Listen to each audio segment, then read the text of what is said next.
WhatsApp, né? Iniciar aí me apresentando. Meu nome é José Ernesto. Eu sempre me apresento como Ernesto Barbosa, porque eu curto mais o segundo nome. Mas todo mundo me chama de Zé, né? Eu sou aí pai de 4 pets e com um bebezinho aí a caminho para aumentar a família. Já atuo aí na área de TI já há um bom tempinho, né? Bastante focado na área de qualidade, né? E também tenho aí alguns cursos em parceria com outros profissionais da área e também gosto bastante de compartilhar com a comunidade, assim como a gente está fazendo aqui nesse evento incrível e top que está acontecendo agora. Espero que vocês curtam. Vamos ao que nós veremos aí hoje, né? Então a gente vai ver que diabo de ferramenta é essa, o OWASP, para que ela existe, né? O que ela afeta, né? Meus testes no dia a dia, né? Quando que eu devo pensar em aplicar ela ou não? Quem é que deve executar? Quais os custos envolvidos, né? E vamos ter aí uma mão na massa aí para ver como é que a gente pode utilizar ela na prática, certo? Não necessariamente nessa ordem. Então, o OASP ZAP, ou OASP Zed Attack Proxy, ele é uma ferramenta que é um scanner de vulnerabilidades. Tá? Ele é o scanner de vulnerabilidades mais usado no mundo. Né? Ele foi construído aí e foi criado e é mantido, né, por vários profissionais de forma voluntária, né, vários profissionais da área de segurança de aplicações. Vamos lá. Fazer umas curiosidades aí. Sabiam que 612% de todas as tentativas... Opa, passei aqui. De todas as tentativas de fraude... Volta. Peraí que eu me passei aqui. Agora sim. 612% de todas as tentativas de fraude digitais hoje são feitas em serviços financeiros. Bom, se você está num projeto ou é de uma aplicação que você precisa garantir a qualidade, que é de uns serviços desses, certamente você é vítima de ataques a todo momento. Né? Se você trabalha na indústria de games, mesma coisa, aumentou aí no último ano mais de 135%, né, o volume de fraudes.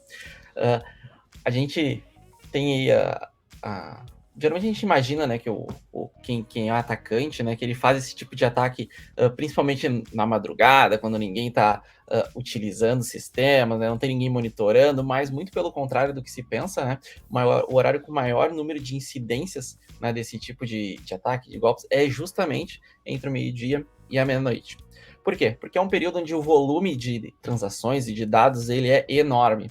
Então é muito mais difícil você encontrar algum tipo de acesso ou de ataque, né, no meio de tantas requisições. Então seria como encontrar uma agulha num palheiro, né? Então por esse motivo que o comportamento dos atacantes vem mudando ao longo do tempo, certo?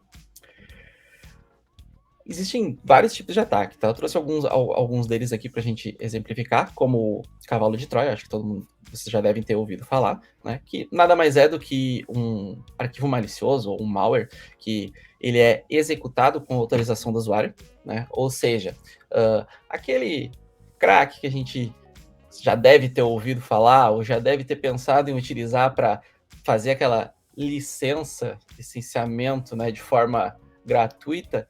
Muitas vezes ele funciona, mas a maioria das vezes ele vem carregado com um arquivo malicioso que pode estar aí infectando o seu computador. Então, muito cuidado. Né? Existe o ataque de força bruta, que nada mais é do que inúmeras tentativas para identificar a senha de acesso de um usuário. Né? Então, o computador aí pensa em todas as possibilidades possíveis e executa esse ataque.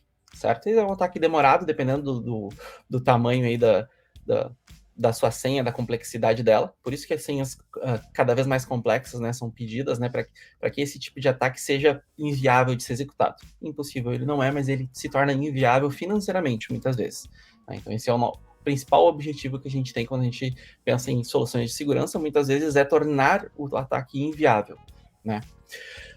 Tem o phishing, né, que geralmente é aquele arquivo que aquele e-mail que você recebe com você viu as suas fotos, ou o banco dizendo que você tem que mudar os seus dados, né? Então, são e-mails que você recebe que tem conteúdo malicioso ou que tem links que te levam para conteúdos maliciosos e que, caso você não tome os devidos cuidados, você pode, inclusive, revelar informações suas sigilosas para pessoas mal intencionadas, né? gente tem aí o DDoS, né, que é o ataque de negação de serviço. Ele nada mais é daí também que milhares de requisições sendo feitas para um único recurso, para um único servidor, de forma que ele sobrecarrega o sistema. Ele não é um ataque propriamente dito que invade o sistema, mas ele pode sobrecarregar o sistema a ponto de que ele não seja mais capaz de funcionar, que ele não atenda mais a outros serviços, né? E ele provoca aí lentidão ou até paralisação dos serviços da sua aplicação. Né? Trouxe também como exemplo aqui o ransomware, que é o sequestrador virtual. A gente ouve aí nas notícias uma série de notícias falando sobre esse tipo de ataque, né? Ele vem sendo cada vez mais utilizado, né? E ele bloqueia totalmente o acesso aos dados dos servidores de quem é atacado, né? E existe aí o aviso de que ele será liberado mediante pagamento em criptomoeda, mas a maioria das vezes a gente sabe que esse aviso ele muito mais é que um chamariz do que propriamente uma oferta. Né? A maioria das vezes esses dados já vão ser vazados de qualquer forma ou eles nem vão ser entregues de verdade. Né? Então, o que se recomenda é que ninguém negocie com esse tipo de situação, certo? A gente tenta evitá-las. Vamos lá. Vamos falar um pouco, então, sobre a OASP. A OASP é aí uma organização sem fins lucrativos, né? Foi a organização aí que criou o ASP-Zap, né? Que tem o foco aí em colaborar com toda a comunidade da internet para fortalecer a segurança dos softwares do mundo todo. Observe quando eu falo em colaborar com toda a internet. Isso significa que o ASP-Zap, agora falando em custo, né? O ASP-Zap ele é uma ferramenta open source e gratuita, certo? Sobre teste de segurança especificamente, então, trazendo alguns termos mais técnicos, né? É um tipo de teste de software que ele é não funcional e que ele busca identificar as vulnerabilidades para evitar os ataques maliciosos. Né? Ele se baseia principalmente a riscos. Né? Então, às vezes, mas por que eu preciso testar a segurança, né, se não tem ninguém me atacando agora? Bom, não tem ninguém atacando agora, mas existe um risco de que isso aconteça. Né? Quais são os impactos que podem acontecer com a aplicação ou inclusive com questões dos ativos financeiros da empresa, caso algum tipo de ataque ocorra, caso essa circunstância venha a ocorrer. Né? Qual é a probabilidade disso acontecer? Né? Todos esses dados são levados em consideração quando a gente pensa em segurança. Né? Então, são informações que são relevantes, inclusive, quando a gente quer trazer teste de segurança para dentro do nosso dia a dia, para dentro do nosso projeto. Né? A gente sempre levanta os itens de risco. E aqui na área de teste a gente sabe bastante sobre riscos, né? A gente sempre está lidando com isso. Qual o risco desse problema acontecer? Qual o risco disso acontecer em produção? O mesmo serve aqui para a área de segurança. Esses ataques quase sempre, né, podem resultar em vazamentos de dados ou invasão, né, que pode ser cada vez mais prejudicial. E aí, pensando em onde que isso se encaixa dentro do desenvolvimento, ele deve fazer parte do ciclo de desenvolvimento de software. Né? A gente sabe que muitas vezes a realidade eles se acabam utilizando estratégias como terem apartado do time de desenvolvimento, mas o ideal seria que estivesse dentro do projeto do processo de desenvolvimento de software, certo? A gente tem dois tipos de análise dentro quando a gente fala de teste de segurança, certo? A gente tem o DAST, que seriam análises dinâmicas das aplicações. Tá? Então a gente analisa a aplicação enquanto ela está executando, certo? E o SAST, que são formas que a gente tem de avaliar a aplicação de forma aberta, olhando para o código dela, certo? O ASP-Zap se classifica dentro do DAST. Né? Então ele examina a aplicação enquanto ela está rodando, buscando brechas, buscando vulnerabilidades, assim como um atacante. Na maioria das vezes ele não tem acesso ao código, né? E se ele tiver, pode ser ainda mais prejudicial. Então, quem testa, como eu comentei, né, deve fazer parte aí do ciclo de desenvolvimento, né? É só o testador que testa? É só o pentester que testa? É só o desenvolvedor que testa? Não, todos devem testar.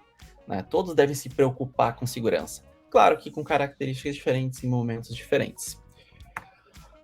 A OASP divulga aí, cada ciclo de 4, 5 anos, aí, versões das 10 principais vulnerabilidades existentes na internet. Certo? Primeira versão foi em 2003, né, eles começaram aí focados com brechas de segurança. Na última versão, eles focaram bastante em riscos à segurança, certo? Aqui eu trouxe aqui para exemplificar e ilustrar também a diferença, né, da última versão, 2017, para essa. Né? Trouxe alguma curiosidade bem interessante. Na última versão a gente não tinha, por exemplo, o item 4, que a gente vai falar mais para frente, que é design inseguro. Né? Se a gente não pensar em segurança quando a gente está projetando o nosso software, a gente já está cometendo um equívoco, né? Considerando aqui essas recomendações, né? Porque ao não pensar em segurança, a gente já abre uma brecha, a gente já abre um risco à segurança, certo? Dos 10, eu trouxe 5 aqui para a gente explorar e ilustrar como diferentes papéis dentro do ciclo de desenvolvimento devem se preocupar com segurança. Primeiro deles, item 1, top 1 aqui do OWASP, tá? Quebra de controle de acesso. O que é isso, né? É quando um usuário consegue acessar informações que não lhe pertencem, informações às quais ele não deveria ter acesso, ou se ele acessa informações que ele deveria, mas ele de alguma forma consegue aumentar seus privilégios, né, para ter acesso a informações que ele não deveria, certo?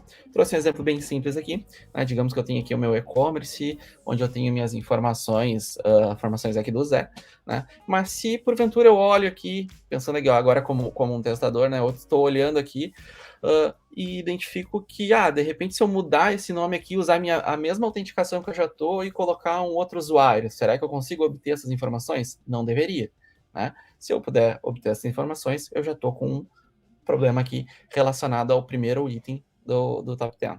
Né? O mesmo vale se eu tentar acessar um outro recurso que deveria ser disponível somente para usuários com privilégios maiores, né? Como, por exemplo, uma área de administração. Né? Então, nesse caso aqui, que a gente está explorando, o QA já pode, aqui mesmo, né, olhando para os requisitos, olhando inicialmente para a aplicação, já fazer alguns testes relacionados à segurança. Quando a gente testa login, autorização, a gente também está fazendo teste de segurança, mesmo que a gente não perceba. Né? Então, existem aí momentos diferentes onde a gente está praticando isso, mesmo que a gente não perceba isso inicialmente. Item 2, erros de criptografia. Né? Quando a gente lê mais sobre GDPR ou sobre a LGPD, a gente ouve bastante o termo dados em trânsito. Né? Dados em trânsito é quando eu pego a minha informação e envio ela para outro lugar, através da internet. Ou seja, ela está transitando pela internet. Né? Então, se eu mando meus dados, por exemplo, meu CPF, minha senha ou minha data de nascimento para a aplicação, e essa informação precisa andar em vários serviços, ao andar em vários serviços, esses dados precisam estar criptografados, para que eles não sejam monitorados e nem capturados. Né? Então, senhas, cartões, informações corporativas, essas informações devem ter, inclusive, proteção extra, né? Porque elas podem gerar problemas ainda maiores, né? Financeiramente falando. Né? E aqui, quando a gente está falando de criptografia, claro que a gente pode estar aqui como que eu ia olhando, tem criptografia ou não, mas é uma responsabilidade do desenvolvedor se preocupar em implementar a criptografia adequada, uma criptografia que é eficiente para proteger os seus dados, é responsabilidade também do DBA mascarar as informações do banco de dados, as que são sensíveis, sigilosas, né? Observe que a gente já está falando de outras pessoas, outros profissionais e papéis dentro do desenvolvimento de software. Né? Então, não é somente um papel que é responsável pela segurança. Item 4, como eu comentei, é um item que apareceu nessa última versão, mas que já existe há muito tempo, né? Que é o risco ao projetar aplicações e arquiteturas inseguras, sem pensar em segurança. Né? O que isso significa? Eu, como designer, posso muito bem pensar, eu posso colocar qualquer informação aqui, eu quero todas as informações do usuário para que a gente coloque tudo aqui numa tela só e depois eu não precise ficar perguntando depois mais nada para ele. Legal. O que acontece se eu peço todas as informações para o usuário numa tela e eventualmente eu não tomo os cuidados necessários com mensagens de erro ou não tomo cuidados necessários com proteção com XSS ou algum outro tipo de vulnerabilidade? Eu estou, né, deixando aí o meu software aberto, né, para que pessoas com intenção maliciosa possam se aproveitar disso. né? Então, aqui o designer, ao pensar na solução, precisa ter alguém de segurança junto, ou precisa estar pensando também que a sua solução ela tem que ter o olhar de segurança. Porque, por exemplo, né, ouvi até recentemente um colega falar que uma equipe de design tinha pedido para retirar o CAPTCHA porque ele deixava o fluxo lento e aí prejudicava a experiência do usuário. O que ele está fazendo? Ele está abrindo uma brecha de segurança. Né? Ele está olhando sobre o ponto de vista de design, né? A experiência vai melhorar, vai ficar mais rápido, vai legal, mas ele está prejudicando segurança. Então, sim, ele precisa pensar em segurança desde o começo, né? Para que a gente não pague o custo depois de manutenção, o custo dos problemas que vão ser gerados depois, certo? Aí eu trouxe alguns exemplos, né? Inclui mensagens de erros que vêm do framework, né? Muitas vezes a gente acaba o desenvolvedor acaba só repassa esse erro para frente, lá para o front e deixa que ele se vire. Tá, mas o que eu posso estar gerando? Eu posso estar fazendo com que um atacante olhe essas mensagens de erros e identifique, opa, esse tipo de código de erro, isso aqui vem de um banco de dados Oracle. Legal. Aí ele pode ir atrás e descobrir, no banco de dados Oracle, as brechas de segurança mais comuns são essas aqui. E ele pode usar isso como uma informação para conseguir invadir também o sistema, né? Então, a gente deve ter muito cuidado também quando a gente está testando, né? Se as mensagens estão sendo tratadas adequadamente, né? Se está vindo uma mensagem que nos diz ou nos dá a gente consegue identificar qual é o framework que está sendo utilizado, qual é o banco de dados que está sendo utilizado, qual é a tecnologia que está sendo utilizada, isso é uma brecha de segurança, né? Então, mais um ponto de atenção. Outro item, configuração incorreta de segurança, né? Muitas vezes, e aí não vou dizer que sempre, mas na maioria das vezes, quando a gente está tratando de ambientes de desenvolvimento, ambientes de homologação, as aplicações de banco de dados ou aplicações de CI/CD, aplicações de log ou algumas outras aplicações que a gente acaba usando são implementadas com as configurações default. Né? Porque é só ambiente de desenvolvimento, ambiente de homologação ali, ninguém vai usar isso em produção. Mas se esquecem que a URL para acessar esse serviço é pública. Né? Ou seja, se o atacante identifica uma URL ou um IP, né? Porque isso acontece também, né? Eles ficam varrendo IPs até encontrar aplicações para conseguir identificar potenciais alvos, né? Se eles identificam, isso daqui é um framework de monitoramento, né, de logs. Legal, vou ler mais sobre isso daqui. A senha padrão para acessar esse cara é admin e user. Ele vai lá, bota admin e user e acessa. Por quê? Porque está com o usuário e senha padrão. Né? Então aqui, né, o profissional que cuida de instalação de ambientes, de manutenção de ambientes, profissional de DevOps, né, que cuida de CI/CD também, né, profissional de infraestrutura tem que tomar cuidados essenciais para proteger a infraestrutura do ecossistema de desenvolvimento também. Né? Observe que, sim, isso se aplica também ao ambiente produtivo, mas certamente, né, os cuidados, né, já são feitos para os ambientes produtivos. Mas é bem comum que se esqueça no ambiente de homologação, no ambiente de desenvolvimento. E muitas vezes a gente usa dados que são de produção em ambientes não produtivos, né? E aí o atacante consegue acessar naquele ambiente que não é produtivo, mas vai lá e identifica que existe um dado, que ele pega aquele dado e tenta, vou tentar em produção.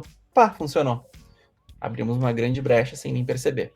Né? Então, ter um controle de acesso adequado nesses ambientes é importante. Será que eu estou pulando vários itens aqui, eu só peguei 5 dos 10, tá? Pra gente abordar. O último deles, falhas de segurança em logs e monitoramento. Como eu comentei, né?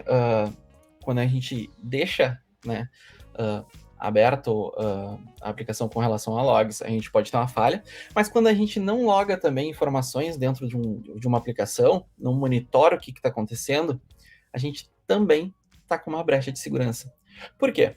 Porque, em geral, os ataques eles funcionam passo a passo. Né? Pensa no seguinte, um atacante... vou pegar um exemplo. Deixei meu carro no estacionamento e entrei na empresa para trabalhar. um atacante veio e roubou meu carro. Né? Legal, esse é o primeiro passo. Mas eu não tinha alarme, né? Então não percebi que isso aconteceu. Próximo passo, ele começa a olhar o meu carro e encontra uma conta de luz. Encontrou, olhou endereço da minha casa. Ele vai, usa o carro e vai até minha casa. Eu não fui alertado de nada. Dentro do carro eu deixei o controle do portão. Ele usa o controle do portão, entra na minha casa. Não tem alarme na casa. Ele entra na casa, entra na garagem e começa a revirar tudo.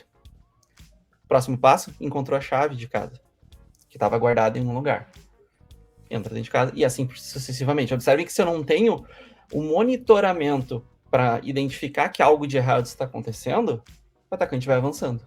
O mesmo acontece quando a gente está falando de ataques cibernéticos. Se eu não identifiquei que uma autenticação, né, foi feita de forma indevida, esse atacante vai conseguir ir explorando outras brechas e vai buscar outras brechas até que ele consiga escalar privilégios e consiga fazer danos maiores. Na maioria das vezes, pode passar meses até um ataque efetivamente acontecer, né? Porque o atacante primeiro vai conhecendo o terreno, entendendo o que está acontecendo, entendendo o que ele pode fazer ou não, né? Então, ter um monitoramento ativo e bem detalhado das informações é muito importante, né? Uma dica interessante é ter auditoria, né? É ter logs que identifiquem quais são as ações, né? Quem é que criou, quem é que deletou, quem é que editou, né, alguma informação. Né? É bem importante ter isso. Então, vamos lá, vamos fazer algumas coisas práticas aí. Deixa eu passar para cá. Para quem tiver interesse em saber mais, o site da OASP é oasp.org, né? A gente vai usar aqui para o nosso exemplo uma aplicação chamada OASP Juice Shop, é uma aplicação que a própria OASP criou aqui para nos mostrar exemplos de brechas de segurança, tá? Também foi feita de forma voluntária. E para subir essa aplicação, eu vou usar aqui um container Docker, tá? Para ser mais efetivo, mais rápido. Então, deixa eu... Isso aqui eu já deixei o comando pronto, então eu vou dar um docker run -rm só para deletar aqui o container, para a gente não ficar com ele preso na minha máquina. Ele vai rodar na porta 3000, tá? E vamos lá. Enquanto ele sobe aqui, ó, já estava aqui. Deixa eu confirmar aqui. Ok, já tá no ar. Se eu voltar aqui e atualizar essa página, mais um pouco, pronto. Já está no ar. Beleza. Para chegar no OASP-Zap, o site é zeaproxy.org, né? Então aqui é a página inicial dele, o OASP-Z de Attack Proxy. Aqui ele tem aí bastante informações, né, para quem tiver interesse em saber um pouco mais sobre a aplicação, né? Um guia aqui para quem está começando e uma página de downloads, certo?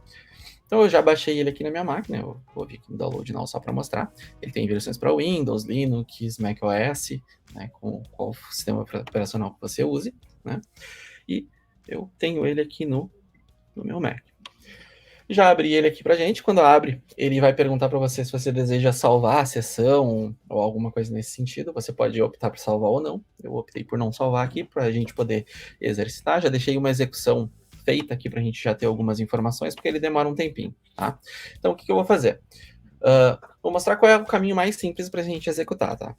A gente pode vir aqui em Automated Scan, vai informar o URL que a gente deseja atacar. Lembrando, informação importante, né? A gente só pode atacar lugares que a gente tem autorização para atacar, né? Então, senão a gente vai estar infringindo leis, né? Então, acho que é importante, né? Óbvio, precisa ser dito. Aqui eu subi, então, a aplicação na minha máquina, né? E vou apontar ela para localhost 3000, tá? A gente pode, se desejar, né, trocar aqui qual navegador que vai ser utilizado. Eu vou manter aqui o Firefox Headless, que é o padrão, porque ele faz ataques tanto via back-end, né, na camada de serviços, quanto via front-end, porque existem ataques como o XSS, por exemplo, que são feitos no front-end, né, quando a gente deixa brechas em campos que não são devidamente tratados. Então ele usa daí os navegadores também para isso.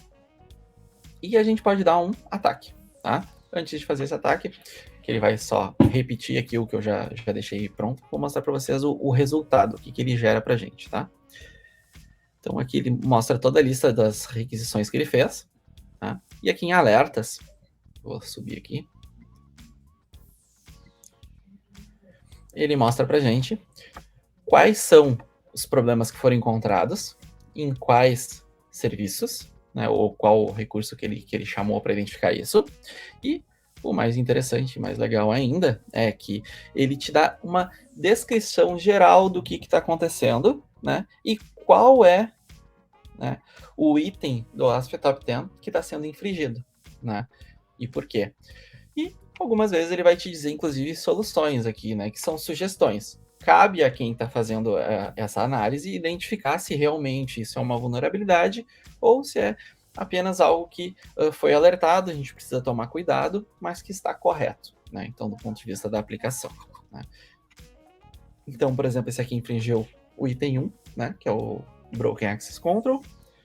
Esse segundo aqui, que não tem a parte de cross-domain, de cores, é questão de integração de dados, né, a parte de configuração, né.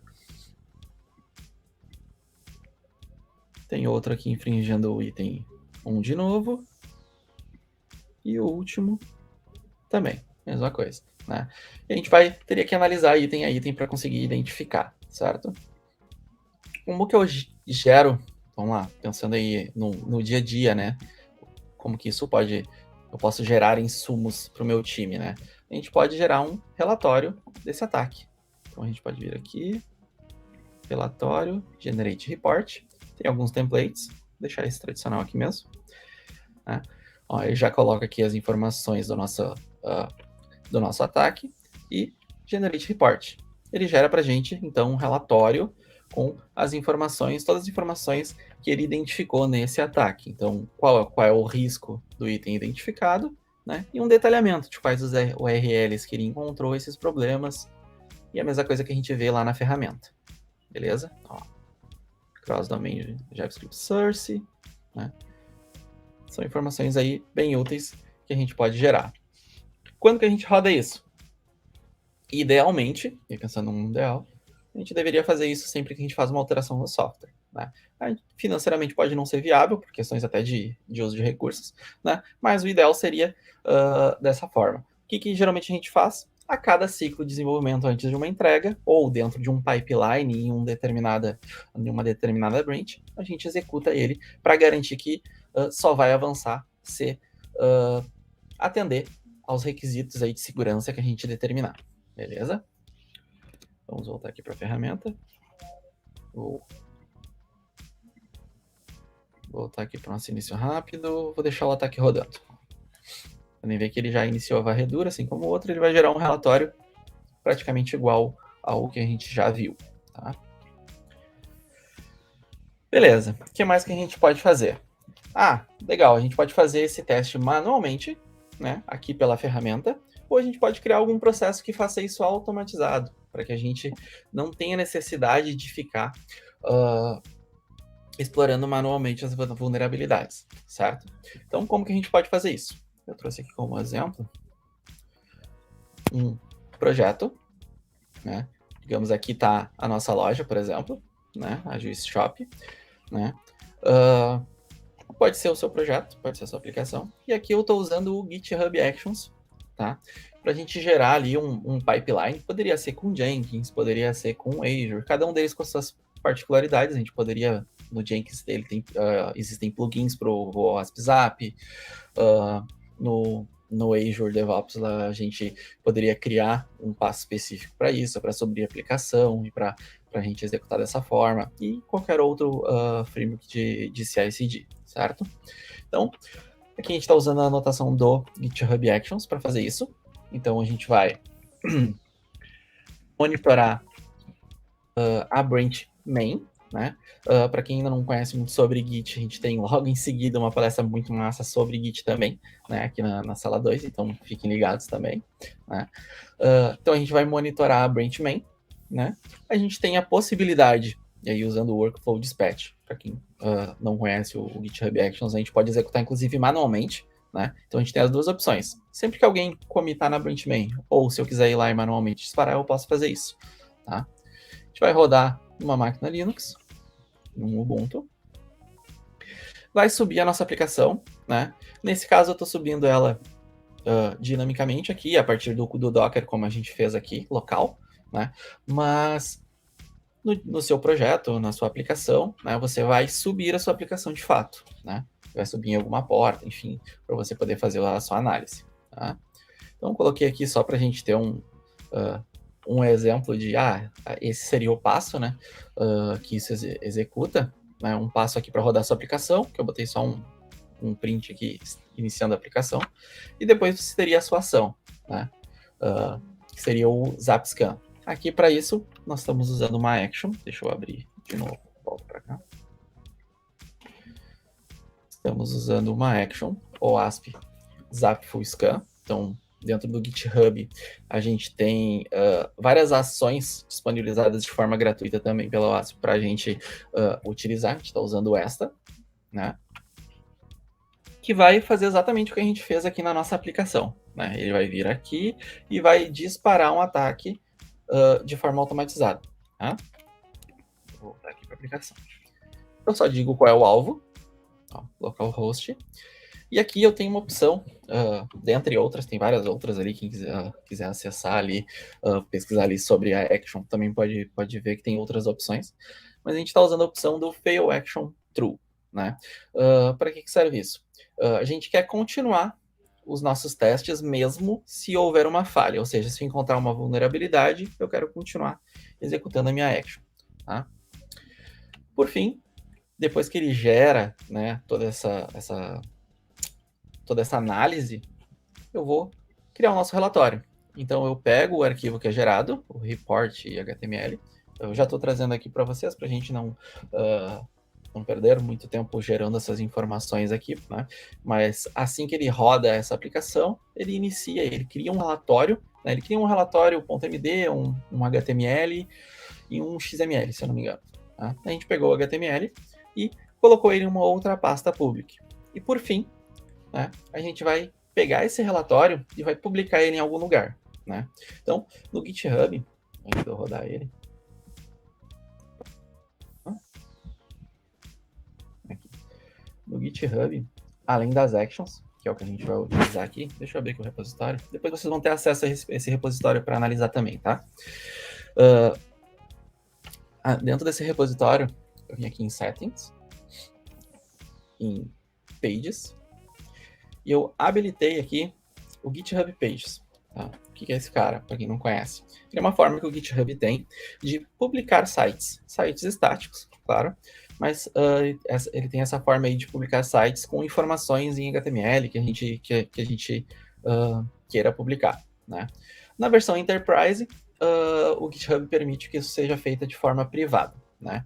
Aqui, para fins de estudo, a gente está usando a versão gratuita e o site fica público gratuito, né, para qualquer um. Então, se você desejar usar para os seus times, tenha em mente que, de forma privada, somente a versão Enterprise do GitHub que tem essa funcionalidade, certo? Então, eu vim aqui, habilitei o GitHub Pages, né, e escolhi uma branch, que por padrão e por convenção se usa GH Pages, mas poderia ser qualquer outra, que é a branch que vai receber o meu relatório e é a que vai ser publicada, certo? Então, lá na minha configuração de novo, voltando para cá, a gente cria uma pasta com nome qualquer, aqui eu chamei de public, porque vai ser a pasta que nós vamos publicar, né? Serão os arquivos que estarão públicos, né? E eu movo, então, o meu report, né, que a gente está gerando agora de forma dinâmica, lá para dentro, tá? Por último, a gente vai publicar esse relatório. Então, quando a gente publica ele, né, e joga ele dentro daquela branch, GitHub Pages, ele automaticamente vai gerar para a gente um site. Tá? Um site com o nosso relatório. Voltando para lá. Estou nesse vai e volta aí. Tomara que vocês não estejam perdidos aí. Pronto. Voltando para cá, se eu clicar aqui, né, então vou primeiro mostrar a action, acho que é melhor. A action que rodou já. Ó, o que acontece? Quando eu faço qualquer commit, ele vai rodar todos esses passos aqui, tá? Então, vai inicializar todos os containers, inclusive o nosso serviço, Shop Service Container, que é aquele serviço que a gente criou da Juice Shop. Vai iniciar a aplicação. Lembra que aqui eu coloquei só um print, ó, Starting Application. E por último vai rodar o nosso scanner dentro daquela URL lá que a gente determinou. Vai fazer todos os testes, ó. Passou. A maioria deles passa, mas alguns problemas são encontrados, né? Quando esses problemas são encontrados, ele gera para a gente o nosso relatório. A gente cria a pasta e leva as informações para lá. E depois gera o nosso report. Vou gerar um commit aqui só para vocês verem como isso acontece, tá? Vou botar aqui qualquer coisa, só para uns espaços em branco aqui, só para a gente gerar um commit. Vou botar aqui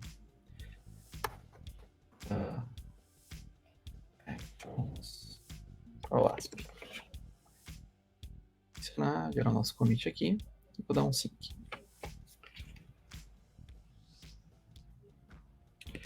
Vou voltar lá para o repositório, onde a gente estava. E vou vir aqui de novo em Actions. Ó, assim que eu dei um commit, que eu subi as minhas alterações, iniciou, então, a nossa action. Inicializa os containers, faz todos os passos.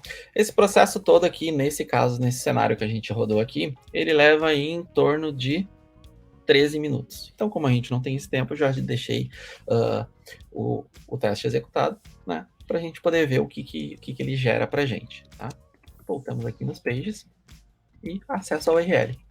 E temos o mesmo reporte que é gerado quando a gente roda manualmente, né? Observe que nesse caso aqui, a análise encontrou inclusive uma vulnerabilidade um pouco mais alta, né?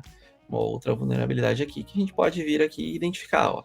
Ele encontrou inclusive uma vulnerabilidade no front-end, se eu não me engano. Deixa eu ver. Não é de configuração também, é Nginx. Ó. Uma vulnerabilidade de configuração. Tá? Então, basicamente, acredito que seja isso. Deixa eu dar uma olhada. Tá gerando aqui pra gente.